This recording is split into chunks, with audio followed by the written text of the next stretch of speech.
The people who were before Hazrat Adam, there are two types.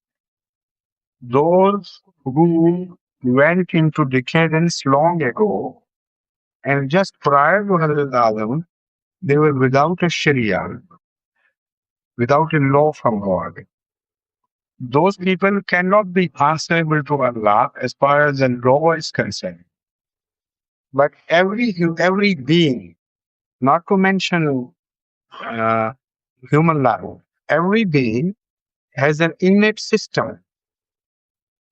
And that system, whenever it is violated, that being is answerable to that extent that it goes for the punishment by automatic laws of nature. In that sense, every being, according to its standard of consciousness, is answerable to God. Because whenever that being violates the law of nature, which has been inborn in that being, it automatically gets punished.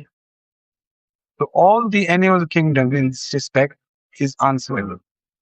But before it, there might be long before other agents with the religious knowledge related to them. And for such a people, we have evidence in Australia. The Australian Aborigines have a history of 40,000 years. While our Adam was born or came into creation as Adam, as prophet, only 7,000 years ago or 6,000 some years ago.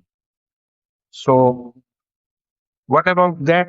Those people who were born 40,000 years ago and since then have had no contact with the religious world outside. When I investigated into their religion, I was surprised to find similarities with the religious people which had absolutely no contact with them and which came much later. Two examples are very interesting.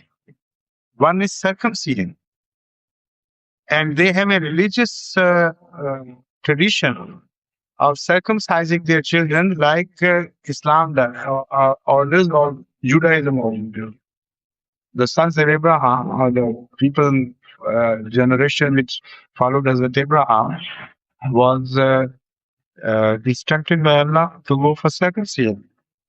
And that circumcision is also found in those old religions. And despite the fact that there were at least 600 different languages, not dialects, each language different from the other tribe, and those tribes never came into contact because they roam within their own circles. The only contact they must have had must have been at the time nearest to their origin, that is closest to 40,000 years ago. So they must have inherited a common religion, at least that old. And all these religious aspects are found in all tribes of Australia. This is the surprising thing. That shows that they must be dated back as far as possible. Secondly, they believe in dreams exactly as we do, particularly Amunis. And they have the same phenomena of warning, of glad tidings, and interpretations. And they have elders who interpret dreams.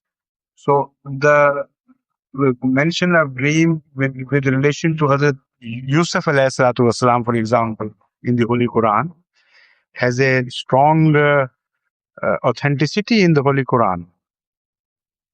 With that, we know that Allah shows such dreams and we can interpret them if we are capable of doing so and get messages pertaining to future. And this is exactly their religion.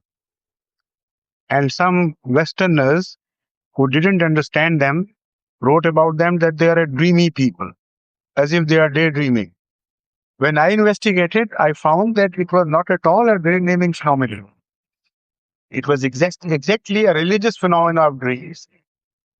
And they say that our creator, the life force which was responsible for creation, that comes into contact with us through dreams.